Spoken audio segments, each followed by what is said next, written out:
Good afternoon, everyone. Welcome. Welcome to this roundtable session. This is the last session of the 52nd Annual Scholars Conference on the Holocaust and the churches. And this, I think the subject of this panel, this roundtable, is wonderfully appropriate to close this year's Scholars Conference because this roundtable is, well, as you see from the title, it's the case of Jehovah's Witnesses and the German church struggle, a beginning conversation.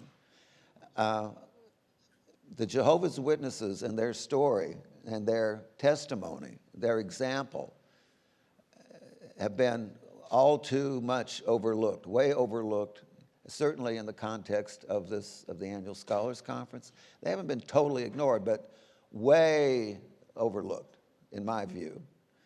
And their example of witnessing and saying, Hineni, here I am, placing themselves in the line of fire is something that I think that we who are involved with this conference need to confront and contend with, precisely because it implicates us. It makes us uneasy, uncomfortable, puts the question to us that God put to Adam, where are you? Where are you? So we have with us this afternoon for the round table several experts on the Jehovah's Witnesses. That does not include me, but we have some of the world's authorities on Jehovah's Witnesses. Jolene Chu is with us. She is a senior researcher at the world headquarters of Jehovah's Witnesses. You know my colleague, my friend, our friend, Henry Knight, past president and current member of the Executive Conference Committee for the ASC. Henry has a long resume of publication and speaking and accomplishment. Tim Mueller is with us, the Director of Research with the Association of German, Sinti, and Roma. Landes-verband Baden-Württemberg is here. John Roth, major scholar, the author of more than 50 books, I know John. Dear friend, wonderful friend, courageous witness. John is the Edward Sexton Professor Emeritus of Philosophy at Claremont, McKenna, and of course myself. I'm David Patterson with the Ackerman Center for Holocaust Studies. And now, Jolene, I wonder if I could turn this over to you for your introductory thoughts here. Thank you very much, David. It's such a pleasure to be with this august group and looking forward very much to the conversation. The format that will follow is that each of our participants will give a short initial comments to kind of set the stage and open up some of the issues that then we'll circle back around and discuss in more depth. I thought to begin with, though, just to follow up on David's comment, to give a bit of background on the discussion of the witnesses' experience in the Annual Scholars Conference. Back in 1998, the conference was held at the University of Washington in Seattle, and I gave a paper there. It's the first time I presented myself, but on Jehovah's Witnesses women in Ravensbrück concentration camp. And after that paper session, John Roth came over and introduced himself. You may remember that, John. You explained to me that you chose the session because you realized you didn't know much about the witness experience, and you were in the midst of editing that massive volume, the Holocaust Chronicle. You were almost at the end of the editing process, and you said you thought there wasn't much on witnesses, and you asked me for some material, source material, which you did end up including in the volume. What I didn't realize until just recently is at that same conference, John, you and Carol Rittner had conceived the idea of convening a small working group of scholars of Christian denominations to consider the question of what is the good news after Auschwitz. As you said, there's plenty of talk on complicity, culpability, but now it was time to also think going forward, what did Christian faiths have to offer? And I was part of that working group. That's where I also met Henry Knight. We convened at Misericordia College together with you and Carol, and this book, Good News After Auschwitz, Christian Faith in a Post-Holocaust World, was the result of that collaboration. Then in 2001, Martin Rumscheid convened a plenary session on complicity, and he also invited me to give the witness perspective at that time. There were a couple other papers on witnesses and Jews as victim groups, and one on witnesses and altruistic rescue. And to my knowledge, that was about the extent of coverage of the witness story, at least as far as my experience was concerned. After a few years, I had kind of a switch in research directions, and I hadn't been back to the Scholars Conference till today, so I'm actually very excited to be here. But recently in conversation with John, the question came up in the intervening years, what, if anything, has been discussed about witnesses? And I'll leave it to John to pick up that part of the thread in just a moment. But first, it'd be nice to get everybody's initial comments. I'll lay out the basic questions that we've been asked to think about. The first is how and why the Nazis targeted the witnesses. Can the witnesses' position be considered as resistance?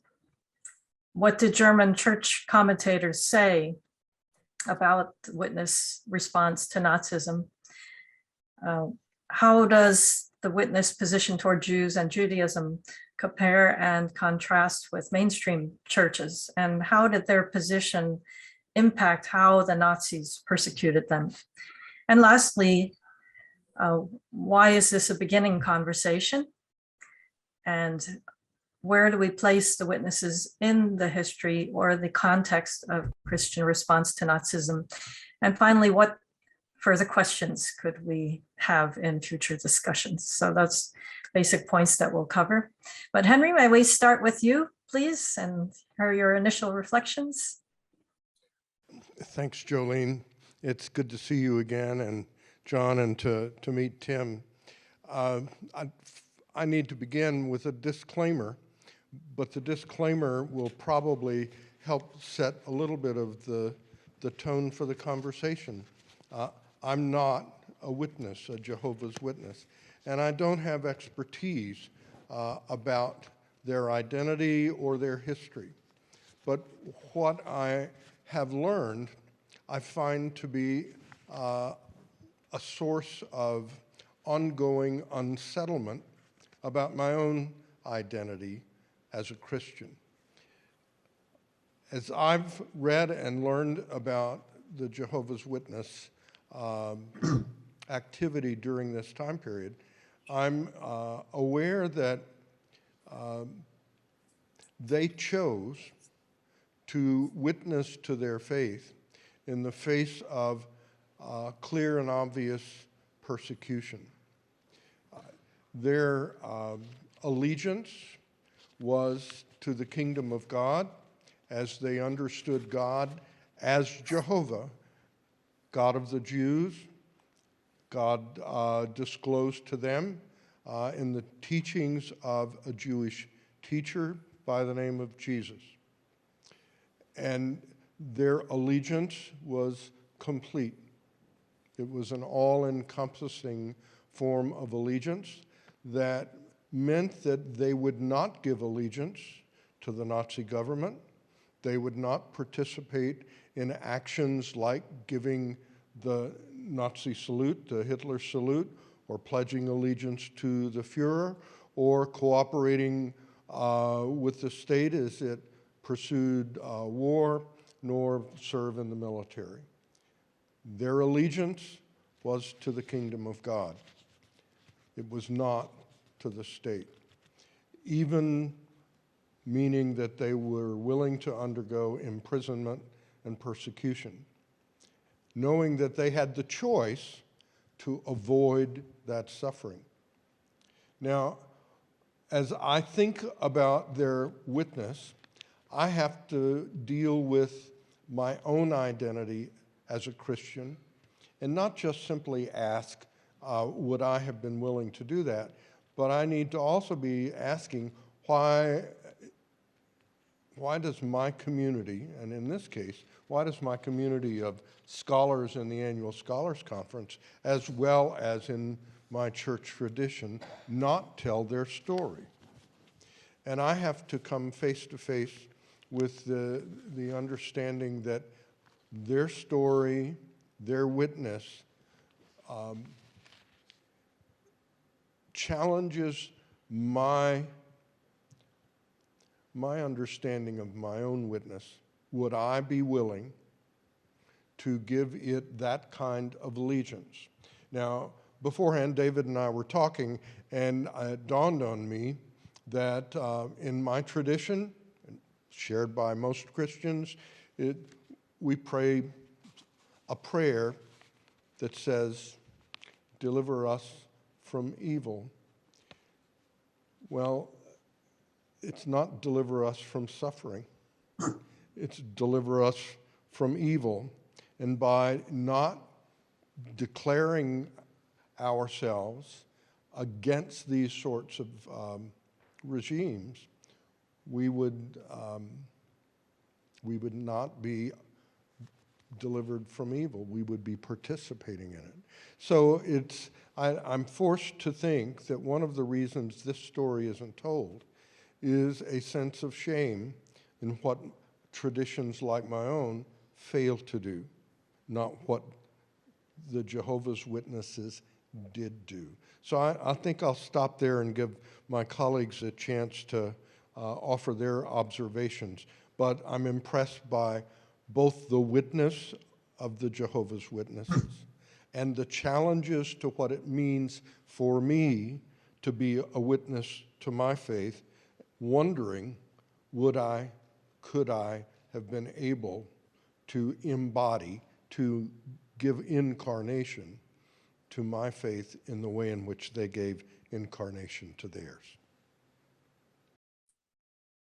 Thank you very much, Henry. Very interesting comments. And I'd have to say, as a practicing witness since early childhood, I also have to ask the same thing. So that identity as a religious belief is not automatically the identity that you are describing, to be a witness by choice in those circumstances. So thank you very much for that. John Roth, could we please invite you next? Okay, thank you. I want to begin by echoing something Hank Knight said. I am not a Jehovah's Witness. I'm a mainstream Protestant Christian. And I also want to add that my friendship with Jolene Chu, is going on 25 years now, has been an ongoing source of inspiration for me. We meet and work together from time to time, and each time I hear from you, Jolene, I'm invited usually to participate in something that is immensely interesting and important. So here are my opening comments, which take me back several months ago when Jolene and I were in a conversation that led to the following question: why has there been so little attention to the Jehovah's Witnesses in Holocaust scholarship that concentrates on what the churches and Christians did or did not do during the years of the Third Reich? That conversation led to this session today, and now to three observations that I want to make. First, about 25 years ago, considerable attention was paid to the Jehovah's Witnesses in Holocaust studies and education. That attention flourished because of initiatives that the witnesses themselves were taking. For example, an important film called Stand Firm appeared in 1996. It was a documentary about the witness that the Jehovah's Witnesses had made during the Third Reich. And I can remember using that film from time to time in the course that I taught at Claremont, McKenna on the Holocaust. Then a book called Facing the Lion, an influential biography by Simone Liebster, now in her early 90s. She's one of the few remaining survivors of the Jehovah's Witness movement and testimony during the Third Reich. Her book appeared in the year 2000, and it got quite a lot of attention and still does. And Simone, I learned, I've had a long interview with her in the past 12 months, and she's still active visiting schools in different places in Europe, including in Germany. So an amazing ongoing testimony and witness from Simone Liebster. On April 5th of that same year, the year 2000, a significant program about the Jehovah's Witnesses during the Holocaust was held at Stanford University. One of the sponsors of that meeting was the well-known psychologist Philip Zimbardo. I know this event was well publicized and well attended because I was one of the speakers that evening. And it was held in an auditorium at Stanford, and the place was packed. At about the same time, Jehovah's Witnesses were getting a share, a small share, but a share nonetheless, of attention in the field of Holocaust studies. In my book called Holocaust Politics, which was published in 2001, for instance, I included a section that I called on the importance of the Purple Triangle in a chapter about ethics after Auschwitz. The upsurge of Recording in attention progress. to the Jehovah's Witnesses in Holocaust studies and education at the turn of the last century, however, was not sustained. And that raises the question, why? Why was that flourishing not sustained? That's part of the dilemma before us. So the second cluster of observations I want to make is that the example of the Jehovah's Witnesses deserves to have prominence in Holocaust studies and education, especially insofar as Christianity and the churches loom large, because it holds that tradition and its institutions even more accountable than is likely to be the case if silence about the Jehovah's Witnesses prevails in those discussions. That's a long-winded way of putting the point Hank Knight was making a few minutes ago, that there's something when you learn about the Jehovah's Witnesses as a Christian, you learn about what they did during the Holocaust years, it kind of holds feet to the fire in terms of accountability.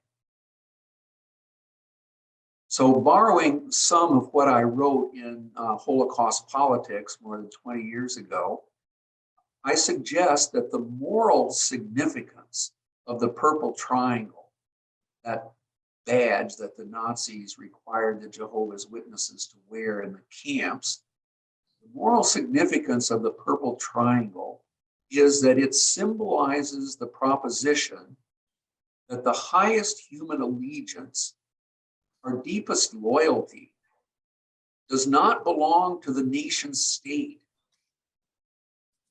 or really to anything of merely human devising, but to God, to the one who tells us that it is wrong to steal and murder, and that it is right and good to care for those in need and to love our neighbors as ourselves. The purple triangle symbolizes a judgment against and an antidote for human arrogance, which was so destructively present in the Third Reich. Hitler and his followers put the Third Reich above everything else. That arrogance led to the anti-Semitic racist catastrophe that we call the Holocaust. The moral significance of the purple triangle is that it symbolizes a resounding no to human arrogance and a life-respecting yes to the conviction that all human thought and action should be subservient to and judged by principles of justice, peace, love, and understanding that come to mind when we reflect sensitively on the idea of the kingdom of God. The moral significance of the purple triangle is that it should make us remember that there would have been no Third Reich, no Holocaust, if that no and yes had been normative in human affairs. Even now, genocide would scourge the earth no longer, and Ukraine would not be the victim of Vladimir Putin's premeditated and unprovoked attack if that no and yes were normative in human affairs. More briefly, my third observation is that Jehovah's Witnesses stand in judgment against the perennial temptation, indeed reality, that makes allies of religion and nationalism. I think this is maybe the current message that we need to take away as we think about the significance of the purple triangle, and also as we meditate on why we aren't paying more attention to what the Jehovah's Witnesses stood for during the Hitler years. Nazi Germany's power was enhanced by the alliance between religion and nationalism.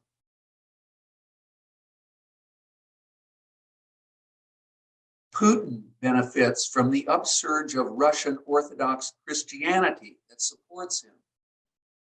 And here in the United States, we have learned to our anguish how destructive of democracy American Christian nationalism can be. Nowhere in those three cases was a countervailing religious response anywhere close to being as effective as it should have been. Paying attention to the Jehovah's Witnesses is scarcely comforting. Maybe, as Hank Knight alluded a few minutes ago, maybe that's why scholars like us have marginalized such work.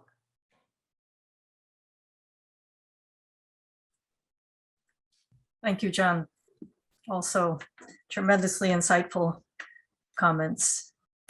Thank you personally for the tremendous contribution you have made to emphasizing the moral dimensions of this history, and not simply what happened, but why, and how to move away in a constructive way for humanity.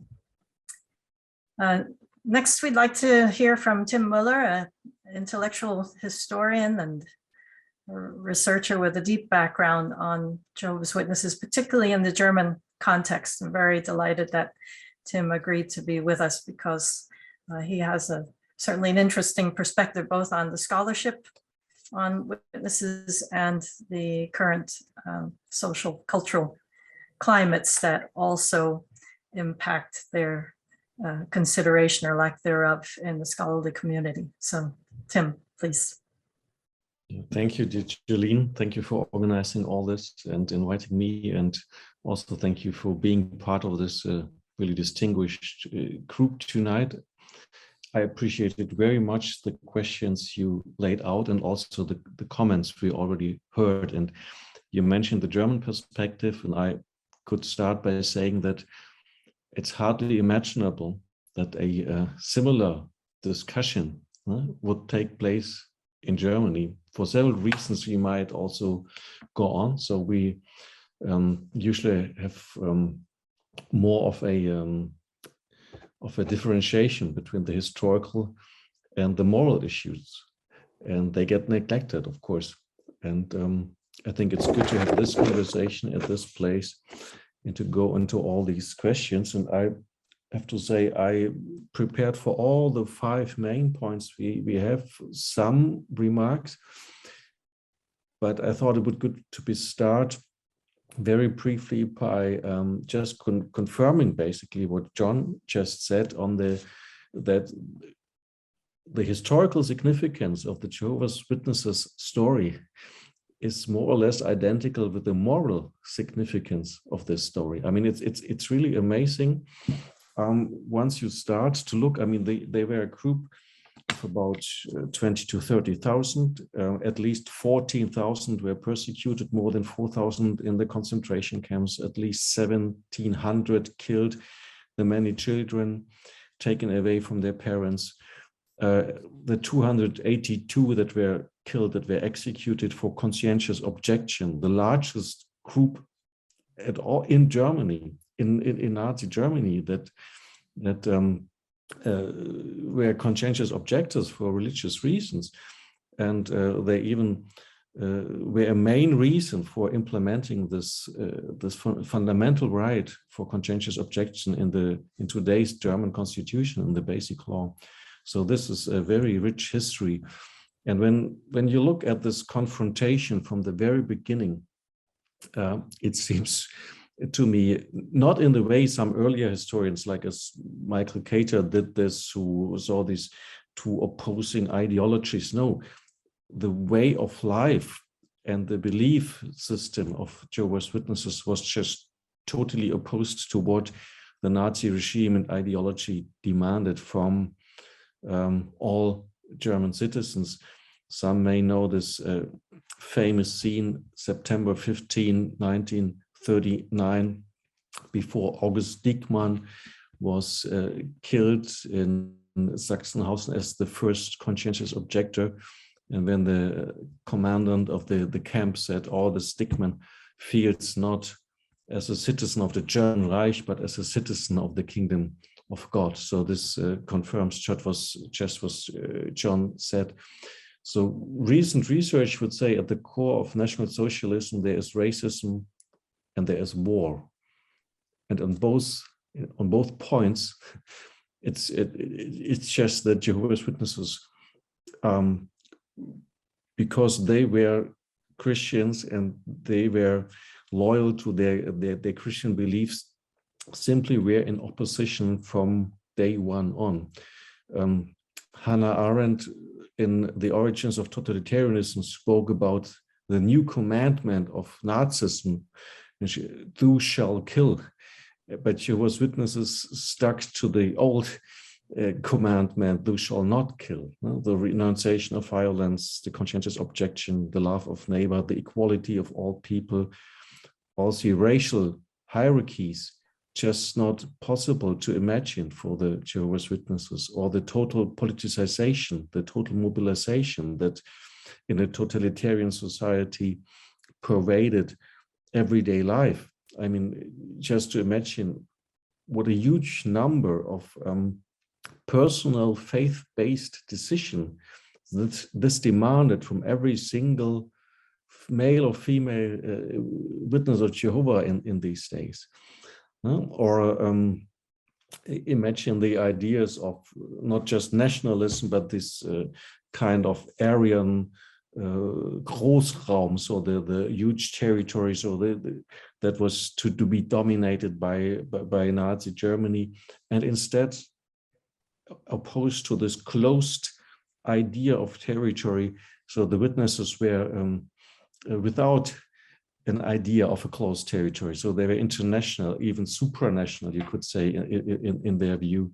And as John already said, view themselves as kingdom or citizens of a different entity, a non-political entity, the kingdom of God. Or some earlier observations on the destruction of moral sensibilities, of conscience from Bruno Bettelheim on, and the witnesses that really stuck to an affirmation of conscience also as a norm and as an orientation. So there is so much to say that explains that from day on there would have been a war, kind of war between this totalitarian state and this small group of Christians, the small group of Jehovah's Witnesses. And it's really also true, and this was an observation already made by Ernst Fraenkel in the 1930s in his famous book on the dual state, that with the very first major decree, basically the constitutional order of the Nazi state, the decree for the protection of the people and state of February 1933, this was what basically abolished the constitution and made on a legal basis possible all that came. This was also the basis from the very first weeks of the regime on to persecute and outlaw the witnesses. So it was always referred to this act of illegal law, if you wish to say so. So this is amazing. And I would like to elaborate a little bit on the point of resistance starting from this, because you could see there was this immense opposition. This, I even called it a war. And John already mentioned there was resistance. And when we touch this question, I would say, of course, it's resistance. But I wanted to point to a fact that today this is well established, that Jehovah's Witnesses, for their moral and Christian and religious reasons, rendered resistance to the Nazi regime and ideology. But I wanted to mention an early understanding, because this status of resistance was time and again questioned by social forces, by historians, by competing social groups. And I found this very interesting quotation from 1950, when concentration camp survivor Karl Pützmann fought against the German Democratic Republic decree to deprive him and all other Jehovah's Witnesses of their status as victims of the Nazi regime. And this survivor in 1950 wrote, by trying to exert pressure on us, to force us to advocate a certain political position, to advocate politics in general, the freedom of conscience and other basic rights of free humans are abolished. Everyone who stood with us in Nazi times in the united front of resistance, who was incarcerated under the same conditions, knows that we were neutral towards political issues even back then. Back then we all, Bible students, communists or others, were all opponents of the Nazi regime, and we were all acknowledged equally. Is it democratic now to deprive a human being by disregarding the torment he suffered of his right to be a victim of fascism? Is it not one of the virtues of democracy to respect the opinion of others, even if one does not agree with them? And I think this quote, this very early quote, shows some of the self-understanding of at least an individual Jehovah's Witnesses, Karl Pützmann, but also at this early stage that there were always forces that would deny the resistance and even the victimhood sometimes of the Jehovah's Witnesses, and especially in Germany, but also in parts of Eastern Europe, in the Eastern Bloc and so on. And this is part of the story we are talking about today. It's interesting that at about the same time, an official Dutch government report on resistance left no doubt Jehovah's Witnesses belonged to this category. They were to be viewed as part of the Dutch resistance. The religiously motivated willingness to make sacrifices of these, so stated the report, religious, fanatically good-natured, non-revolutionary anarchists had benefited the fatherland, even if their resistance was in the service of the kingdom of God, not the kingdom of the Netherlands. So this was the very early post-war consensus. I would even say, touching already on our third question, that there was maybe even a conversation beginning, but it stopped. It stopped very soon. Also, this acknowledgement of resistance. And when we go to historiography later on, even to the best and most meticulously researched and unsurpassing work such as Detlef Garbes, he even struggles with acknowledging something like an exemplary or function, a role model of the resistance of the Jehovah's Witnesses out of a very strong and narrow political understanding of what resistance is. I think we have mostly overcome this. We would probably agree that resistance is to be approached from broader angles, but also that there are certain, you might even call it virtues. There's a certain norms, there are certain values a society needs that need not to be politically grounded, and therefore people can be an example even if they did not fight for political reasons. Jehovah's Witnesses rendered silent but steadfast opposition to totalitarianism, extreme nationalism, racism, violence and war. While, and this is also something that was touched on in the beginning, while large parts of German society, including the churches, and even a number of the later prominent resistors, supported the war in the first place. While Jehovah's Witnesses had never intended to topple the Nazi system, this regime would have collapsed immediately if everyone in German society had believed and lived like them. And it's also interesting, and I think we may have time on later, that a large number of members of the German resistance actually had also knowledge of the witnesses, and they had met Jehovah's Witnesses in the camp and in the prisons, and they had a high appreciation of what they did and of the solidarity and help they're given. And of course, as was already mentioned, the networks of solidarity, the help, but also the communication, the public exposure of Nazi crimes, both inside Germany by very dangerous clandestine means, but also all over the world internationally. All of this is resistance, and it's exemplary, so to say. To conclude these comments, these introductory comments, I think we can speak here of a non-political, but at the same time deeply anti-totalitarian Christian resistance to the deformation and destruction of values, souls and lives committed by Nazism. And maybe we can return on this later. The Jehovah's Witnesses' resistance to National Socialism was widespread, at many faces. And you could even argue that inside the German Reich, so not in occupied Europe, but inside Germany, Jehovah's Witnesses might be called even the largest group of resistance, and definitely of Christian resistance. And I'm looking forward to our discussions on these issues. Thank you very much, Tim. So that was just scratching the surface, as we said, of the deep dive that you've done into the subject. But a very important perspective, of course. Really one of the central questions for a Christian group is looking at the Jewish perspective and the relationship between the communities. So that's why it's really exceptional that we have David Patterson with us. And David, I'd like to hear your comments, please.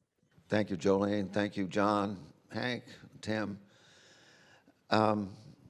Yes, with regard to the place of the Jehovah's Witnesses in Holocaust studies, sometimes you'll hear someone point out, well, that's not what the Holocaust is about. It's not the final solution to the Jehovah's Witnesses problem. They're not Jewish. It's a totally different thing, totally different. But I want to suggest that there is, in fact, a deep connection. the deep connection lies in the ways in which the Jehovah's Witnesses exemplified with their flesh and blood, with their hands, the millennial teaching that comes to us from the Torah, the teaching of Judaism over the centuries, the witnessing that we are summoned to. From the time God asked Adam, "Where are you?" From the time God asked Cain, "Where's your brother? And what have you done?" So the witnesses embody something fundamental to Jewish tradition and teaching. The witnesses embody the teaching concerning the sanctity of the human being, which I think is one way to think of, what exactly is the Holocaust about? I think one way to think of it is, how do we understand the dearness of the other human being? Is it on the basis of race, as the Nazis suggest? Is it on the basis of a will to power, resolve, where power is the only reality, and there's no limit to the actions you might engage in except your imagination and your will? Or is it what the Nazis regarded as a profoundly insidious, dangerous, threatening teaching, namely that we all stem from a single human being, each of us created in the image and likeness of the Holy One, as taught in the Torah, which the Jehovah's Witnesses not only studied and understood and believed. How do we know they understood it? Because they lived it. If you're not living it, you don't understand it. Elie Wiesel once said that there comes a time in the life of any human being when, in order to remain human, you must assume the Jewish condition. Jewish condition is not a condition of being victimized. It's a condition of saying, Hineni, here I am. It's a condition of bearing witness. Again, not lip service. Bearing witness by standing up.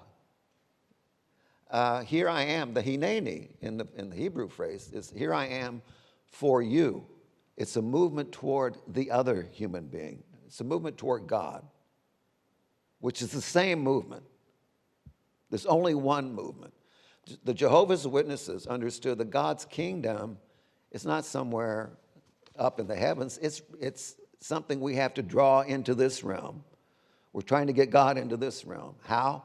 By how we behave, by how we treat our neighbors. Treating the other with loving kindness is a fundamental teaching to the witnesses. And I mean, you might say, well, all Christians think that. Do they? Do they? Kindness was outlawed. Kindness toward the Jew was outlawed. Victor Klemperer, in his diaries, writes that Gestapo agents would put a yellow star on their jacket, go out into the street, and if anyone offered them a kind word, they would be arrested. Okay? Kindness, loving kindness was a crime.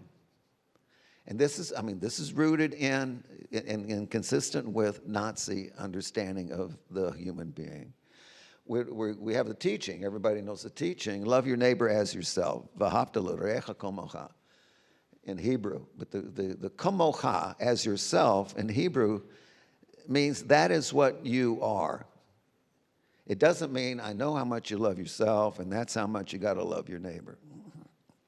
It means you are the loving relationship toward your neighbor. Whoever you are lies in that relation. The term for human being in Hebrew is Ben Adam, a child of Adam. The very term for human being articulates a relationship, child of someone.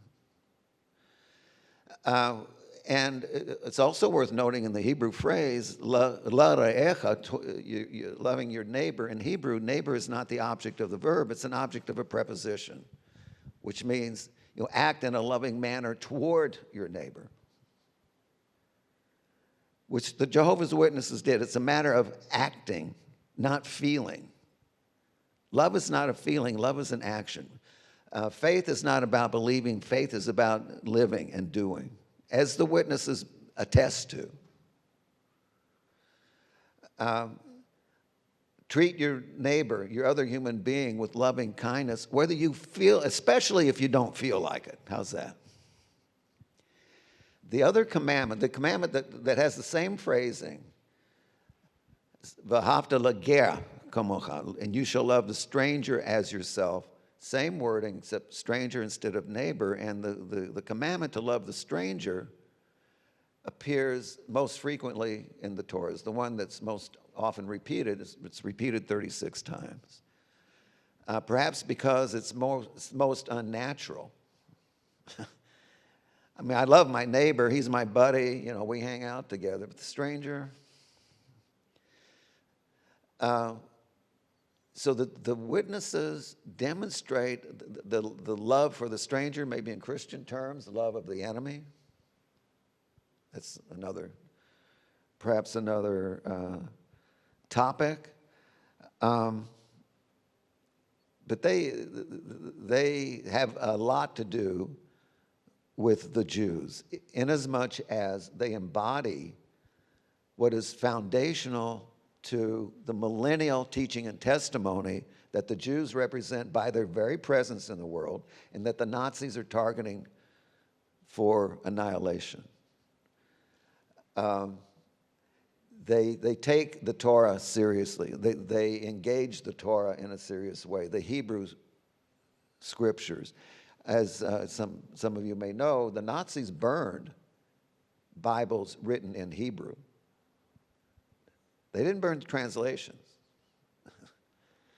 because the language, the holy tongue, is part of the Torah itself. The Hebrew is holy tongue not because the Torah is written in Hebrew, rather the Torah is written in Hebrew because it's the holy tongue. This is something that the Jehovah's Witnesses understood. And how do we know they understood it? They lived it. So I think there are some very deep ties between the witnesses and the Jews. We see, for these reasons, and I'll end with this, why, as Elie Wiesel once said, what begins with the Jews doesn't end with the Jews. Jew hatred is hatred of the other human being. It's hatred of the stranger. And ultimately, I would say, Jew hatred is God hatred. So those are my thoughts for now. Thank you very much, David. And I have to say that in my years in attending the scholars conferences, I had the deepest and most satisfying discussions with Jewish scholars who were quite welcoming of examining the history of the witnesses. And I believe it was in part because of this affinity, theologically, doctrinally, but also experientially between the groups, and understanding as sensitive a matter is the evangelizing for which witnesses are known, or the reputation precedes them. Still, the mutual respect was there. And so this is something, when we get further in our discussion, I look forward to exploring more about. Just would like to touch on 2 points to wrap up what several of you mentioned was a theme of the danger of marrying religion and nationalism. And I would have to agree that that is a very dangerous combination. So I'd like to explain just the basis for what the witnesses call the doctrine of political neutrality and where it comes from. The witnesses see themselves as a restorationist movement trying to recover primitive Christianity as practiced in the first century.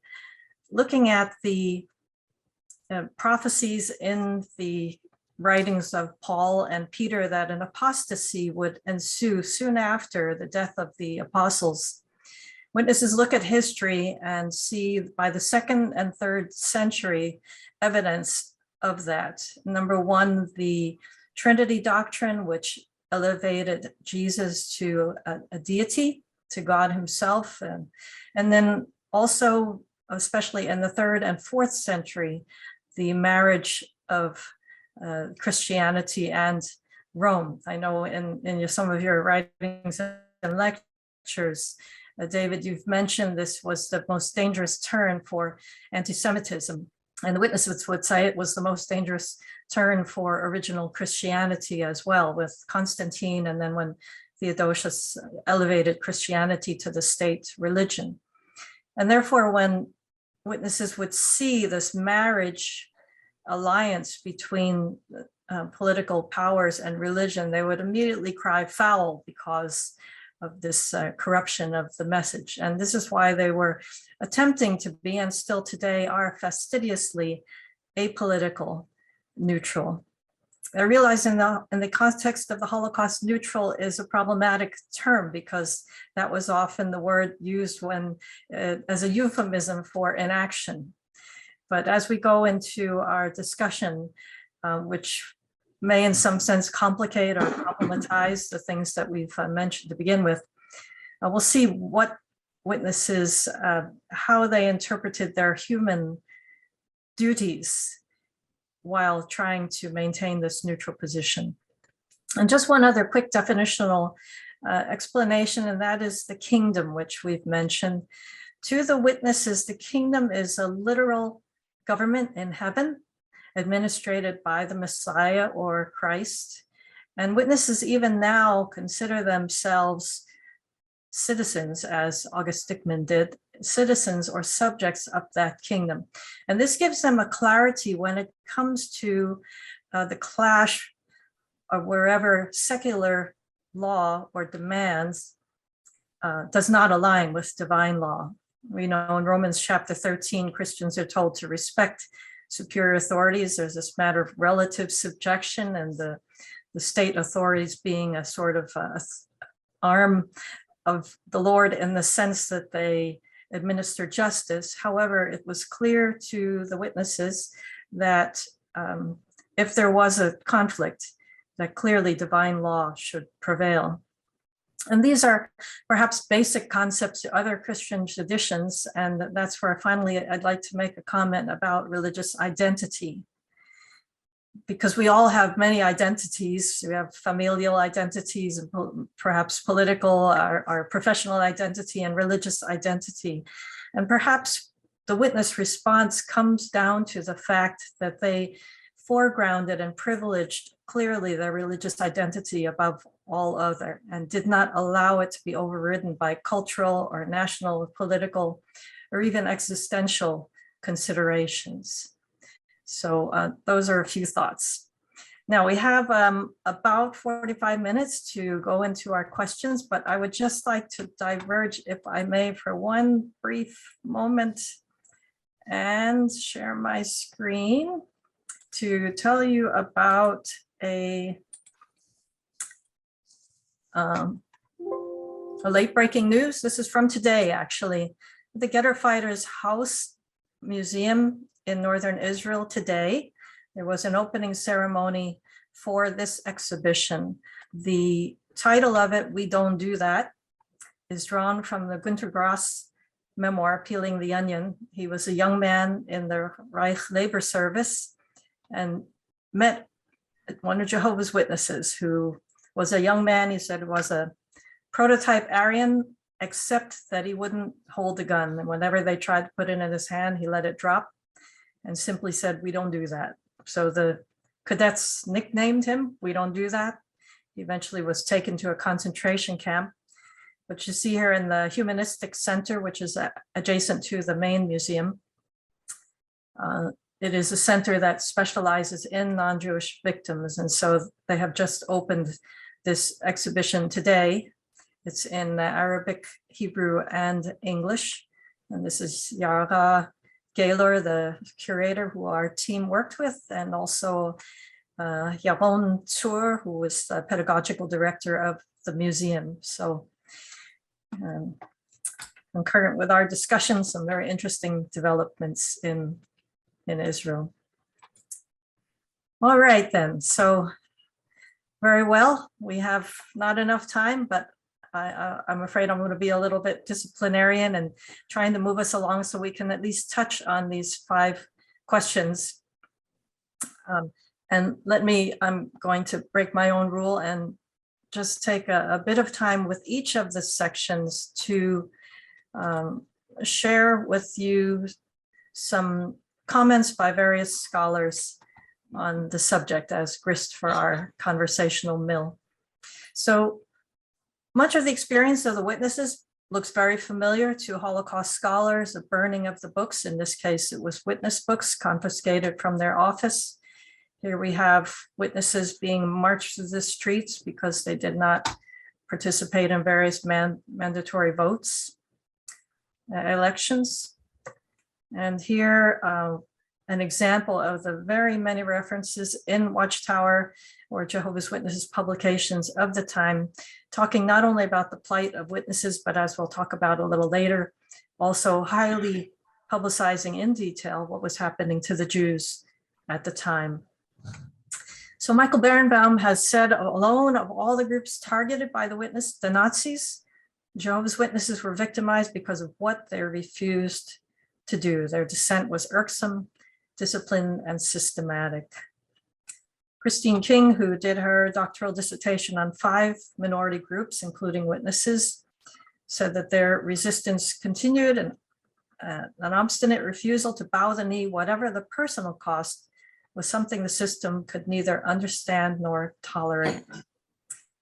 And finally, Detlef Garbe, previously mentioned, did his doctoral dissertation, and his monograph is really the standard work on witnesses. He said the group was the first religious denomination in the Third Reich to be banned, and no other religious denomination opposed the coercion of the National Socialists with comparable determination. So those are some prompts, and now open it up to you for whatever you might like to say on the question of how and why the Nazis targeted the witnesses.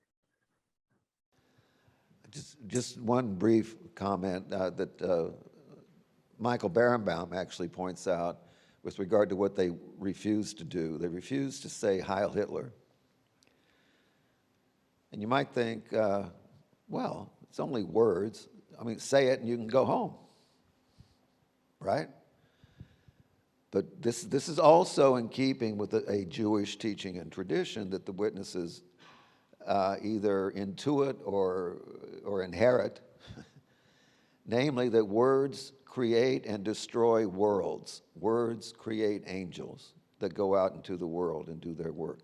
Words are not harmless or innocent. Words can harm or they can heal.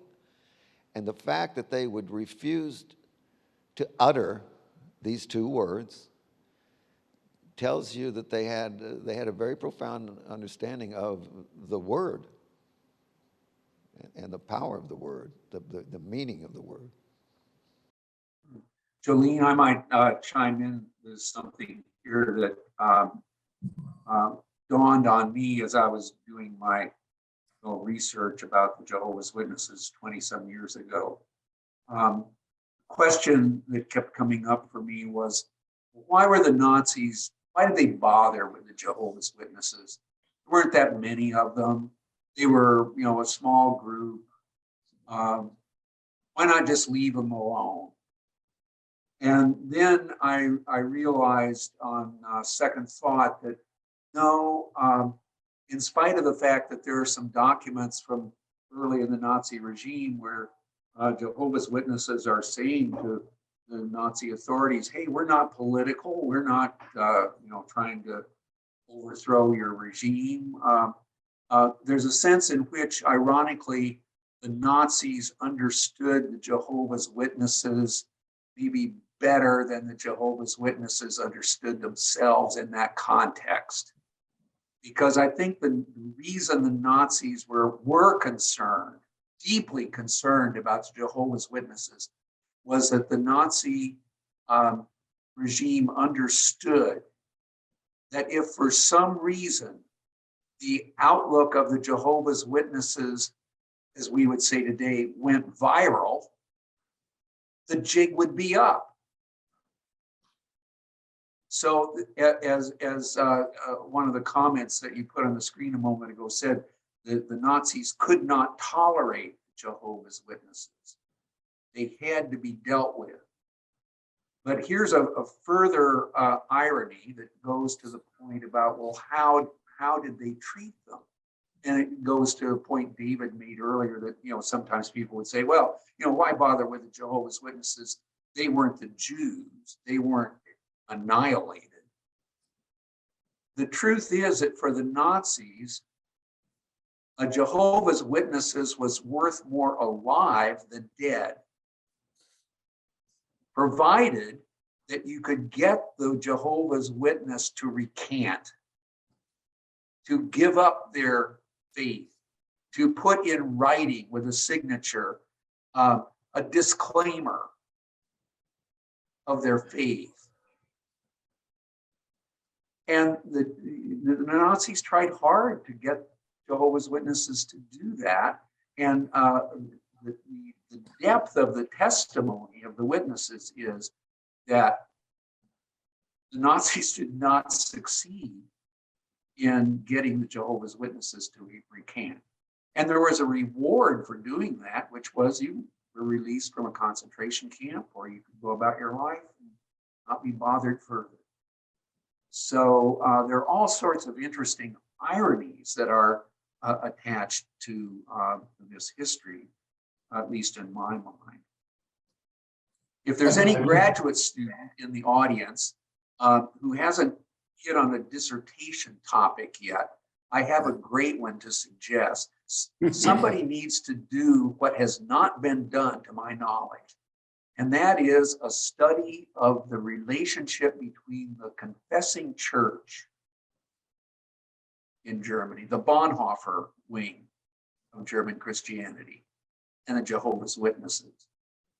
I'm totally ignorant about what, if anything, went on in that relationship, or if it even was a relationship in any identifiable way. But that is sure an interesting topic for scholarship to engage in topics that we're concerned about here this afternoon. John, your comment leads me to observe that what the Jehovah's Witnesses refused to do has another question in it. What was it the Jehovah's Witnesses did by refusing to offer their allegiance to the Nazi regime? They embodied an alternative, and that embodiment was a flesh and blood incarnation of their faith values, their identity, and our not spending time, intense time with their actions and their faith identity is a way of avoiding similar questions for ourselves. They were willing to embody those values at great risk. So from my imagination here, Jolene, is they were not just refusing, they were acting on the basis of their own faith. They were giving incarnation to that. They were giving it their full human expression, and in some sense demonstrating, and this is what John was saying, they were demonstrating that it was possible to have an alternative way of living even in that universe of violence. I think I would fully agree. Just to show this, I also hope we have a little time, because I prepared also some comments, John, on the confessing church and Jehovah's Witnesses. Let's see how this goes. But what Hank just said, I fully agree. And to remember these 2 points I mentioned in the beginning, this total, this idea there was a different way of life possible. If you really look at both what the Nazis knew they were doing, preparing war and waging a war of destruction on the one hand, and then racism, so anti-Semitism, creating a racial homogeneous Volksgemeinschaft, and then go on a war of destruction of all the races they wanted to destroy. So on both central tenets of National Socialism, I mean, it was just non-negotiable with Jehovah's Witnesses to join in, not even decrease, as we know also from church members, from resistance members, from many countries. Participating in the war was to a certain degree the standard, and it was always negotiable. Even if more and more people became aware that this was a war of destruction. And about racism, it's really always shocking how little concern this raised, how it's step by step, even among religious people, church people, you could join this way into the racial state. But from the beginning, in these two core tenets, it was just non-negotiable, and I fully agree with your interpretation. Yeah. Thank you. This nicely leads to our second topic, and I would again like to show a couple of images. Reference is often made to the Declaration of Renunciation, which we'll look at in just a moment, but I think this form is also telling. You notice at the bottom of this letter from Sachsenhausen is a stamp that basically says the prisoner remains a stubborn Bible student and refuses to reject false teachings of the Bible student. Here's a similar stamp in Ravensbrück. Later on, they began printing stationery, pre-printed with this stamp on it, to show how common it was for the 4,200 or so witnesses in camps to refuse to sign the declaration of renunciation. So very telling how the Nazis were trying to grapple with this refusal. Here it is, document. This is the standard one that was implemented from 1938 on, had 5 points. The signee had to affirm the erroneous teachings, or renounce, excuse me, the erroneous teachings of the Bibelforscher, that is the Bible students, and pledged that he or she had left the organization, and promised to denounce any Bible students approaching him, and pick up a weapon and defend the fatherland. And number 5, that, oh, excuse me, this is number 4 is the one I wanted to mention, that und mich voll und ganz in die Volksgemeinschaft eingliedern. So for full participation in the Volksgemeinschaft, this shows that the Nazis understood exactly what the issue was with these people. And again, that they would, if they were recidivists, then they face the same fate. So we talked a little bit about resistance. Resistance took the form, yes, of refusal, but resistance also took the form of action. Oh, excuse me, let me just quickly share these. I don't want to take more than my share of the time, but these images here, this is an open letter in 1937 that exposed Nazi brutality against witnesses with all kinds of details and names. It was printed underground and distributed throughout the German population secretly at night. This is Helene Godholt, one of 548 that we know of who were executed. She for repeatedly being apprehended attending religious meetings and other religious activities.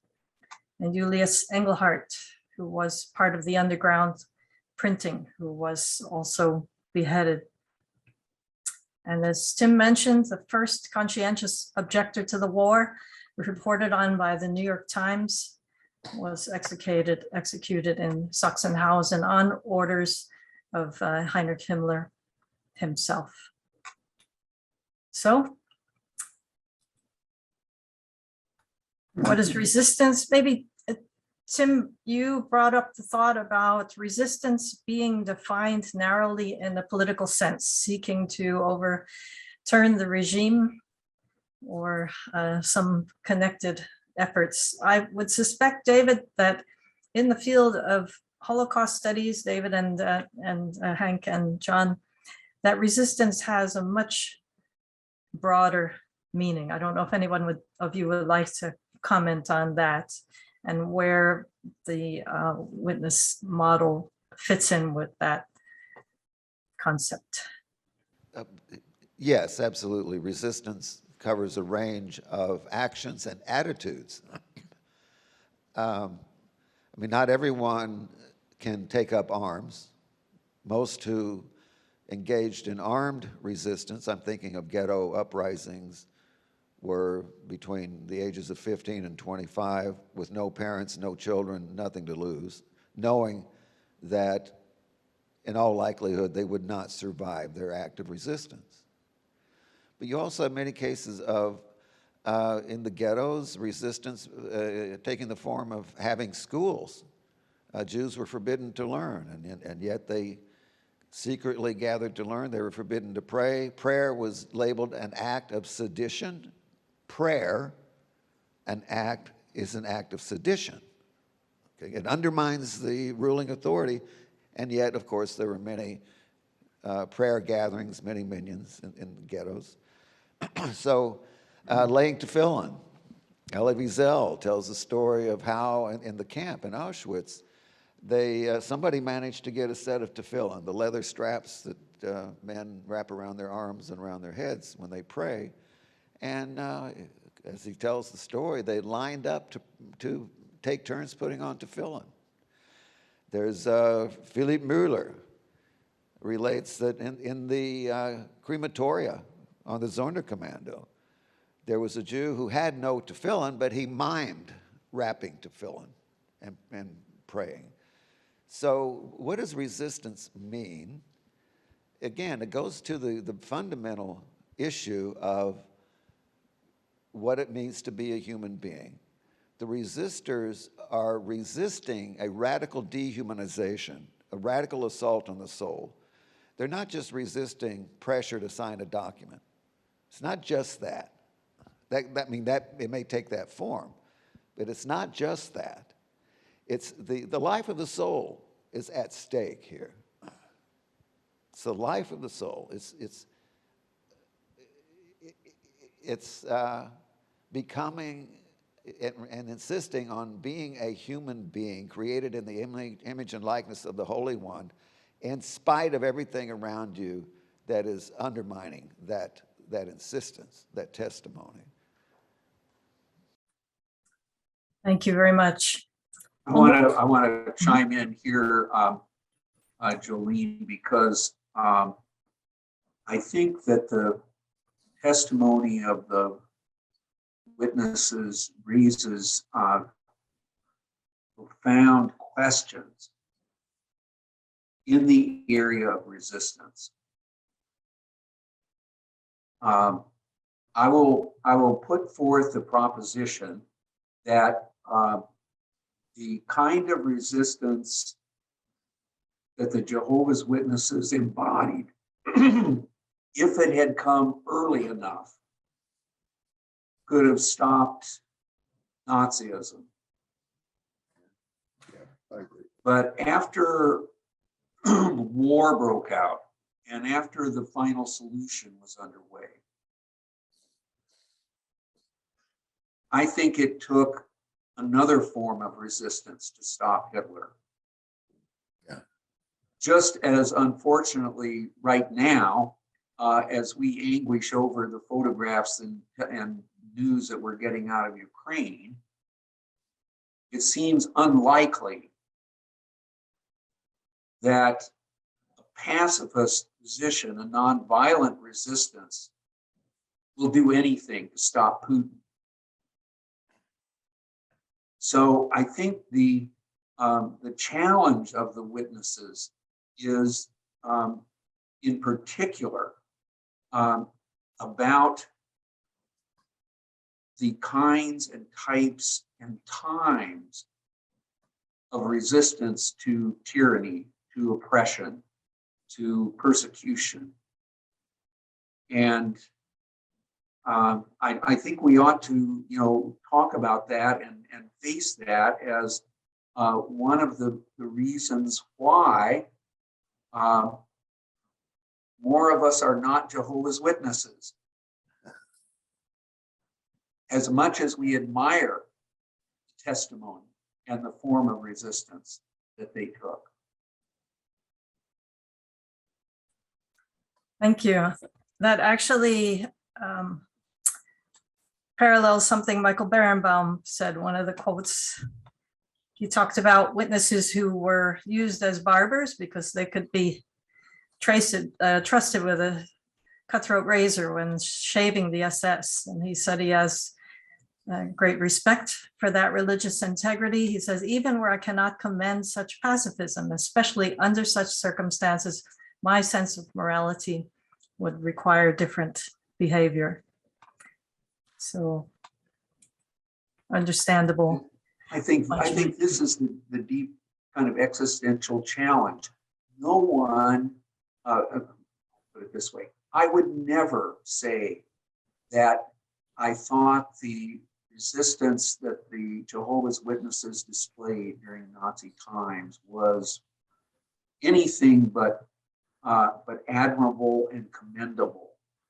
And I wouldn't have wanted them to, take up arms. I would want them to be what they were. But at the same time, I would have to say that there had to be, unfortunately, in my view, another form of resistance to bring the horror at least to a point of stopping. It didn't end because all of this has an aftermath. It has reverberations and after effects that we're still living with. So I'm not making an apology for violent resistance as a remedy or solution for anything. I'm just saying that it seems to me we have to be honest about considering what the times require in terms of the range of resistance.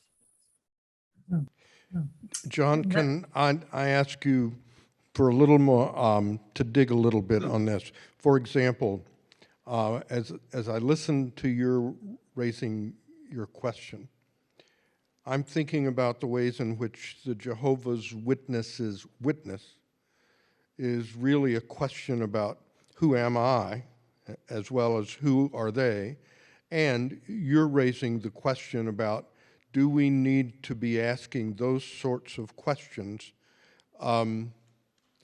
We need to not wait for the great crisis to ask them.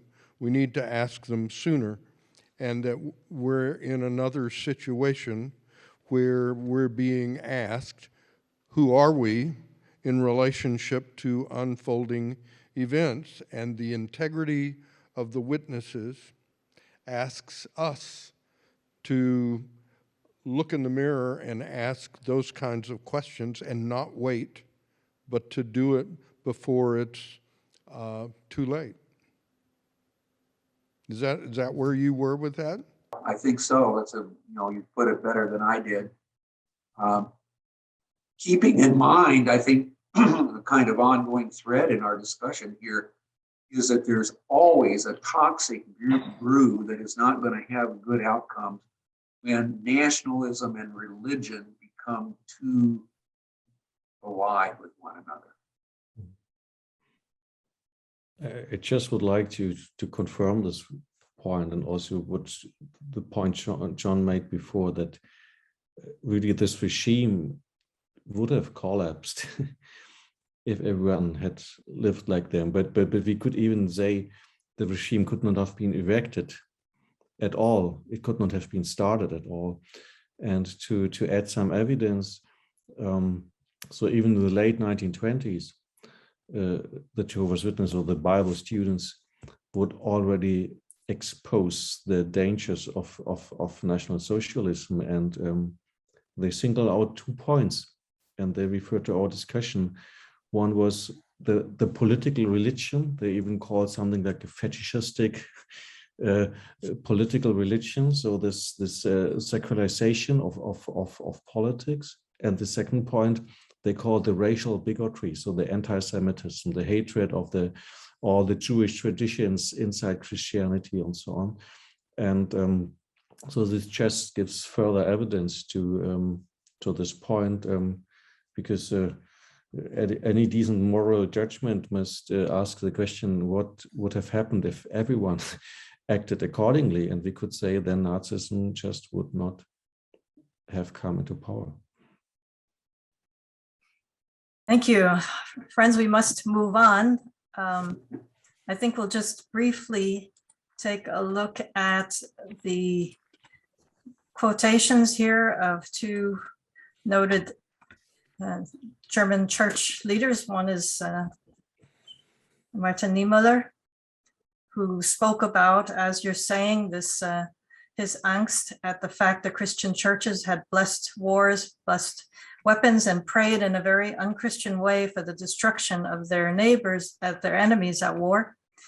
And yet he says, we Christians of today stand ashamed before a so-called sect like the earnest Bible students who went by the hundreds and thousands into concentration camps and died because they declined service in war and refused to fire on humans. It was 1947. And likewise, Hans Lille stated that no Christian community can even come close to the numbers of their martyrs. Speaking of the Bible students, they died in droves until the Gestapo gave up executing them. They can claim to be the only large-scale rejectors of military service in the Third Reich who did this openly and for the sake of their conscience. So here you have two early post-war commentators. I would say, I know, Tim, you have looked into this very much. We have 15 minutes left total for our discussion, and we haven't touched really the core ones. So I'll let you go for a bit, and then we must move on. I hope we can go a few minutes over time because we started late. True. No, it's fine. You mentioned these were two of the people in the Protestant church that were resistors, that were part of resistance circles, and they were the ones to acknowledge the resistance, the Christian resistance of Jehovah's Witnesses right after the war. So Lille became a bishop afterwards. Niemöller was a very important figure. I also want to point to somebody else that is usually not really taken into consideration, but he's one almost of the most admired person in the German political and military resistance, Helmut James Count Moltke, because he's considered to be the model Western liberal, whereas all the others were more or less Germanic conservatives and so on in the resistance circles. But Moltke himself was a very devout Christian, very close to the confessing church, but he also had conversations with Catholic resistors. And Moltke also in his letters and diaries, he made sure he meant his resistance was not so much political at all, but it was just a Christian resistance. So if somebody has not read these letters yet or these diaries, it's really a good place to go to and see how someone is struggling with the Christian notion of resistance that goes beyond the political. And Moltke, actually, before he was killed, he was executed in January 1945, he met in the Ravensbrück camp, where he was in a special section, 3 female Jehovah's Witnesses. And he became very tender of them, and he wrote down how they helped him and other of the prominent resistors, the tortured ones, how they treated them very softly and gave them food and so on and so on. And he's one of several of those Protestant and some also Catholic church-related resistors. They were very few, as we know, but many of them really would talk about Jehovah's Witnesses in some sources. So the Jehovah's Witnesses were a point of reference to them. Two other persons are Franz von Hammerstein, who is also important for the German-Jewish dialogue after the war, and son of Kurt von Hammerstein, the general who could have stopped Hitler in 1933. And also Reinhard Gördeler, the son of the would-be Chancellor of the Resistance. They would talk of the noble Jehovah's Witnesses who supported us when they were in prison. And as you may know from this important 1938 book, Crusade Against Christianity, two famous theologians close to the confessing church, Karl Barth himself, the teacher and friend of Bonhoeffer, and also Ernst Stehelin, would write in very favorable terms that the Jehovah's Witnesses were part of this Christian tradition. And so they would acknowledge that they were in a very comparable situation. So they at least would acknowledge that they would not see outsiders in them, but would see them in the fight for a really professed, lived Christianity that was opposing Nazism. And it's also interesting that at this time, also Jehovah's Witnesses would acknowledge that at least some, especially in the confessing church, might also be true Christians because of their opposition to Nazism. They acknowledged, for example, in Crusade Against Christianity, that some of them also said the loyalty to God is more important than loyalty to the German Reich. So there was some kind of mutual recognition, mutual observation also, and which is under research, as John said, but it's there, it's in the source, it's very interesting and important to see these. They even would talk of the hard-pressed, Bible-believing, confessing Christians in Germany. So this is from Jehovah's Witnesses publication. But on the other hand, they would very ferociously attack the German Christians. So this, who were a very large part, as we all know, of the Protestant Church. So they would attack them for their racial version of Christianity. Go ahead. Okay, I will stop very soon. So, but it's interesting that there was this conversation in the wartime, before the wartime, and immediately after the wartime. And we have a last sign of it around the 1965 book by Friedrich Zipfel on the church struggle against Nazism. But ever since, it was more or less plotted out, marginalized.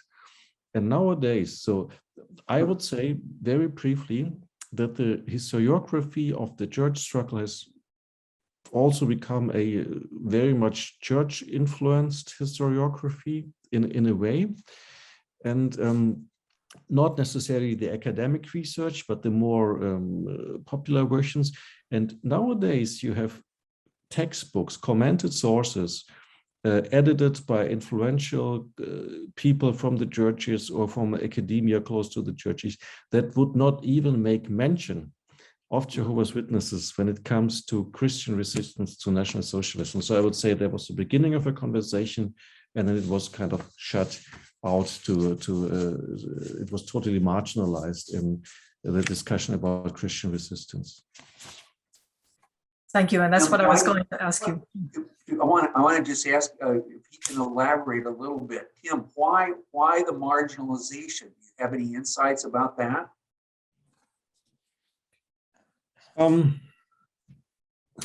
Of course, there are some church historians, I mean, or I would rather say historians of the churches in Nazi Germany, such as Manfred Geilus, whom I appreciate very much, a very thorough historian, who would say that there was something going on like the creation of a legend of resistance after maybe the 1960s, 1970s. And there was also the effort at denying the own complicity in the Holocaust, at least in a racialized version of theology, also in anti-Semitic measures. So Manfred Geilus, this historian, says there is actually the test to him, the test of true Christianity in this time is would they let down their Jewish members? So he quotes Matthew 20:25, no? What you have done to the least of these, my brethren. And he says, well, the churches have not a good record. And as a counterweight, he would say there was the construction of a legend of resistance, even if early historians had already said there was no large base for resistance. And just the Jehovah's Witnesses, because of their true record of resistance.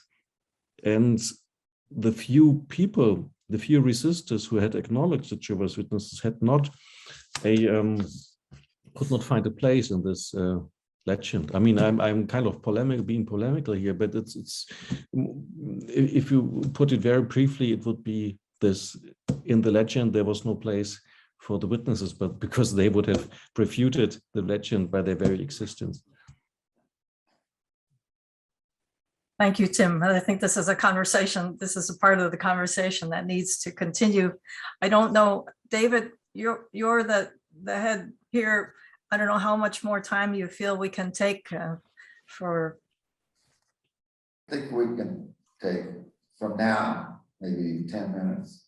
All right, very good. So again, just briefly would like to show you Jehovah's Witnesses on Jews and Judaism. Jehovah's Witnesses, as you mentioned, David, had so many Judaic features of their worship that they even earned a cartoon in their Stürmer. You see the Bibelforscher baby, and part of the plot for Jewish world domination. This was a pretext that was often used by the German Christians, by Nazi authorities themselves, against the witnesses. On the other hand, this is a Yiddish newspaper published in New York, where the reporter had been to Danzig, and there, under the headline, which I forgot to write down, it says how the sect Jehovah's Witnesses is working to undermine the Hitler regime. And here he talked about when there were boycotts against Jewish businesses, that the witnesses, women, would walk into those shops right past the SA and patronize them. And then when people would not sell to Jews, these same women would buy milk and food and simply give it to their Jewish neighbors. So here is the first hand acknowledgement of what the witnesses on the ground were doing. And we'd have to say that it would be difficult and to argue that this was no connection between their teachings and the actions of individual witnesses. Of course, there was this feeling of kinship linked through the text, and also identity with the historical experiences of the nation of Israel and so forth. So as Robert Erickson and Susanna Heschel say, there were Hebraic language and their customs, and this is things they would make no apology for, and that as a group they represent a religion that refused to endorse or collaborate with the regime. Lawrence Barron puts a finer point on it. He spoke about the teaching of supersessionism with contempt. He speaks about witnesses representing a middle position because they accept as historical the gospel accounts of the killing of Jesus. However, they reject any idea of collective and transgenerational guilt, and that there was a feeling of religious kinship. And then finally, John Weiss mentions again that witnesses believing the Genesis account, that all were descended from one couple. They were free from German racial nationalism. So these convictions then enable them to reject National Socialism and the racial component. David, looks like you want to say something. Yeah, I do, but not what you want to hear. I'm getting the signal that we have like 2 minutes and we have to sign off. This is from my director, my producer. I'm sorry, say it again, I didn't catch it. I just got a word that we need to sign off in about 2 minutes. Okay, Yeah, 2 minutes. So It's not a it's long powers time. beyond my control. All right. What is there left to say? I give the floor to one of you to wrap up just with our thanks for a very rich discussion that we hope made a good beginning, but is only a beginning. I would just simply add, Jolene, this is an invitation for us to explore the history further and to do the sometimes difficult work of looking in the mirror, because the Jehovah's Witness challenges us to think about ourselves. All of us, it's true. So good to see all of you. Good to see you, John. Tim, good to learn from you. Jolene, good to learn with you. Hank, I have the luxury of having Hank here. So we've been learning since 7:30 yesterday morning. Well, I think what we found literally as we're in the last seconds here is we need to do some version of this again at the conference. Absolutely. We will. And hopefully in person. We will, hopefully, with God's help. So I'm gonna, I have to say, good, so long, good night. Thank you so much. And until next time, when we begin again, we will begin again. Thanks so much. Bye-bye. Shalom. Shalom. Thank you so much. Yeah.